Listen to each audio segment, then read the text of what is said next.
गुजरात में किसकी सरकार है और किसके लिए सरकार है? क्या राज्य में गौतम अडानी को सहायता देने के लिए सरकार है या गौतम अडानी की ही सरकार है? एक तरफ तो राज्य में लोगों को महंगी बिजली दी जा रही है जिससे वो परेशान है, तो वहीं दूसरी तरफ गुजरात सरकार ने अडानी से ज्यादा रेट पर अब बिजली खरीदना भी शुरू कर दी। इससे अडानी को हजारों करोड़ का फायदा होगा। आखिर किसके इशारे पर अडानी को फायदा पहुंचाया जा रहा है?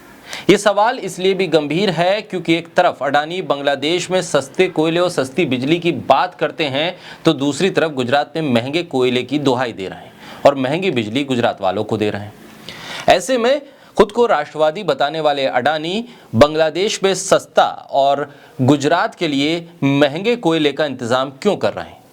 बोलता हिंदुस्तान पर मैं हूं आपके साथ मिर्जा शाकिर अली बेग। गुजरात असेंबली में गुजरात सरकार ने कहा कि उन्होंने साल 2021 और 22 के दौरान अडानी पावर से संशोधित दरों पर 8,160 करोड़ की बिजली खरीदी है और खरीद की दर 8.83 रुपए प्रति यूनिट है, जबकि इससे ठीक एक साल पहले राज्य को अडानी पावर से बिजली 2.83 रुपए प्रति यूनिट की दर से मिली थी। गुजरात सरकार ने साल 2021 और 22 के दौरान निजी कंपनियों से कुल 16,56,968 करोड़ रुपए की बिजली खरीदी। इसमें सबसे ज्यादा 8,160 करोड़ रुपए की बिजली अडानी ग्रुप की अडानी पावर लिमिटेड से खरीदी गई, यानी कि यहां गुजरात में सबसे ज्यादा बिजली खरीद में हिस्सेदारी अडानी पावर की है। और अगर कोयले की कीमत को बढ़ाकर ऊंची दरों पर बिजली खरीदी जाएगी तो इसका फायदा भी सबसे ज्यादा अडानी को ही होगा। बीजेपी सरकारें चाहे वो राज्य में हो या फिर केंद्र में, उनका पहला लक्ष्य यही नजर आता है कि कैसे अडानी को फायदा पहुंचे, वो भी इस दौर में जब अडानी सबसे कमजोर वक्त से गुजर रहे हैं। उनको सबसे ज्यादा नुकसान भी हो रहा है और ऐसे में कर्ज का बढ़ता बोझ अडानी के लिए अंतर्राष्ट्रीय पटल पर कम होती अप्रोच और फिर अलग अलग देशों में जो जो सौदे उन्होंने किए हैं उसमें घाटे के साथ ही अडानी को देश के भीतर कैसे फायदा पहुंचाया जाए, उनकी छवि को कैसे सुधारा जाए, गुजरात से लेकर बीजेपी शासित राज्यों की सरकारें इसी जुगत में लगी हुई हैं। इस मामले में यह भी साफ दिख रहा है कि अडानी से लगभग चौगुनी दर से बिजली खरीदी गई। अडानी को फायदा पहुंचाने के लिए हर हद को पार किया जा रहा है। सरकारें लगातार अडानी के जरिए जो सहूलियत राज्य के नाम पर ले रही हैं उसकी कीमत दुगने और तिगने से भी ज्यादा दे रही हैं अडानी को। गुजरात सरकार ने अडानी पावर के साथ 2007 में 25 साल के लिए बिजली खरीद का समझौता किया था। ये समझौता हुआ था 2.89 और 2.35 प्रति यूनिट की दर पर, लेकिन अब ये बढ़ा दी गई है दरें।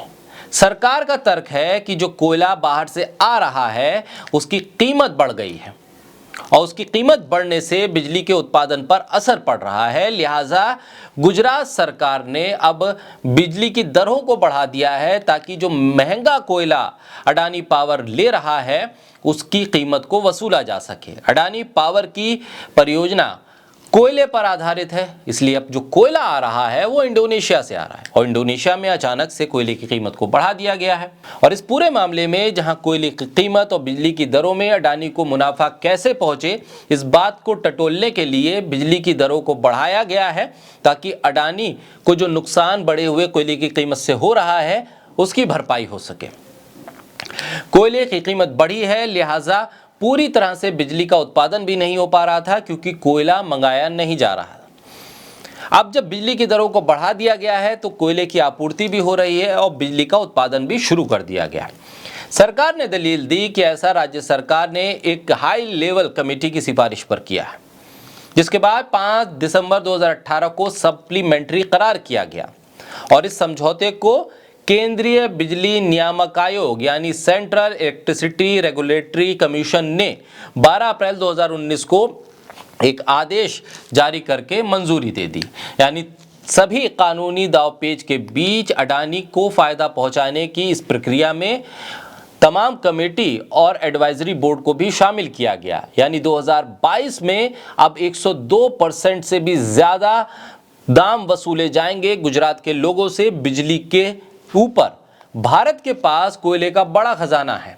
हम दुनिया के उन देशों में शामिल हैं जहां कोयला सबसे अधिक भंडार के तौर पर है। फिर भी आपको ये बात हैरान करती होगी कि आखिर हम कोयले का आयात क्यों करते हैं। अधिक कोयला आयात भले ही भारत के लिए बुरी खबर हो, लेकिन ये इंडोनेशिया, ऑस्ट्रेलिया और अमेरिका जैसे देशों के लिए फायदेमंद साबित होता है। ऐसे में सवाल ये है कि अडानी इंडोनेशिया से कोयला मंगाकर किसका भला कर रहे हैं, और वो भी महंगा कोयला मंगाकर किस देश के लिए वो काम कर रहे हैं। इंडोनेशिया को फायदा और उसकी भरपाई भारत के लोगों से, आखिर ये कैसा राष्ट्रवाद है। खुद को राष्ट्रवादी बताने वाले अडानी इंडोनेशिया की जगह भारत से कोयला क्यों नहीं ले रहे हैं। भारत के भीतर भी अडानी के पास कई कोयला खदानें हैं, बावजूद इसके वो इंडोनेशिया के आसरे ही क्यों बैठे हैं, जहां से वो कोयले को मंगाकर फिर गुजरात के लोगों को बिजली देते हैं। ऐसे में महंगे कोयले और महंगी बिजली की दरों के बीच ये खेल क्या है, इसको तो पूरी जांच के बाद ही सामने लाया जा सकेगा। लेकिन सवाल इस बात को लेकर भी है कि आखिर गुजरात सरकार हो या केंद्र की मोदी सरकार, अडानी के मामले में इतने सॉफ्ट क्यों हो जाते हैं।